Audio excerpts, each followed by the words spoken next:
In 2011, just this year, Minnkota just finished installing $425 million in environmental upgrades at the Milton R. Young station, a station you've heard a lot about already in this hearing. As a result of that consent decree between Minnkota, EPA, and the state of North Dakota, Minnkota was required to increase its rates. It's that discussion I want to have a little bit today. That $425 million investment, plus some other marketplace conditions, in January of this year required us to increase our rates by 34%. 29% in January and 5% earlier in the year.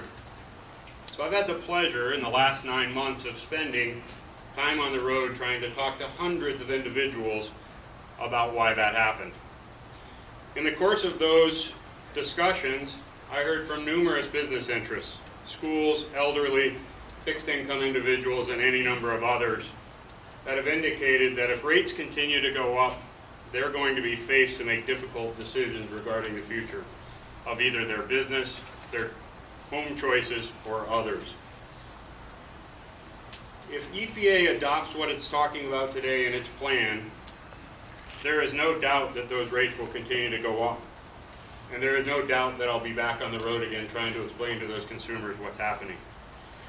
The worst part of it is, I won't be able to rationally give them an answer for why it's happening.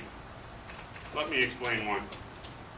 First, and you've heard this previous testimony, I can't guarantee them that what's being proposed from a technological perspective will even work.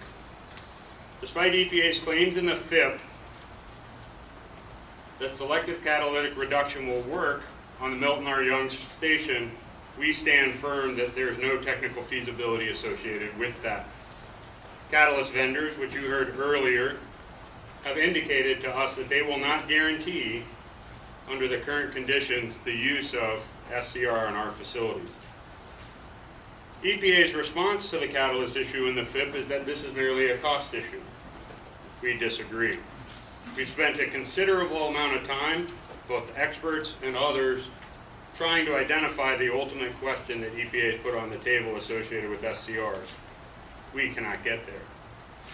The second reason I can't stand in front of those consumers I'm going to have to go in front of again to explain what's happening to their rates is because I am very uncertain about what this will cost.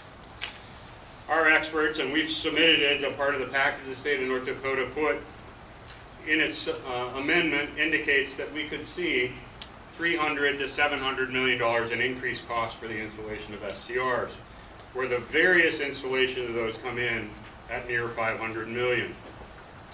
Based upon the testing and our experts' analysis, we can't also even agree that that $500 million will work more than 3 months on the catalyst side. The last point I want to make as it relates to why I can't stand in front of a consumer with a straight face and tell them that I understand what's happening here is we're not even sure that it's going to get visibility improvement for the average North Dakotan. On page 58,576 of EPA's proposed rule, EPA states that most people can detect a change in visibility of 1 deciview. Later on in the proposal, EPA states that when compared to selective non-catalytic reduction and overfire air, SCRs on the Milton R. Young station would result in an incrementing visibility improvement of 0.5 deciviews or 18 fewer days above 0.5 deciviews. We can't justify to our members a 30% increase in our costs for a mere change in deciviews not detectable by the human eye.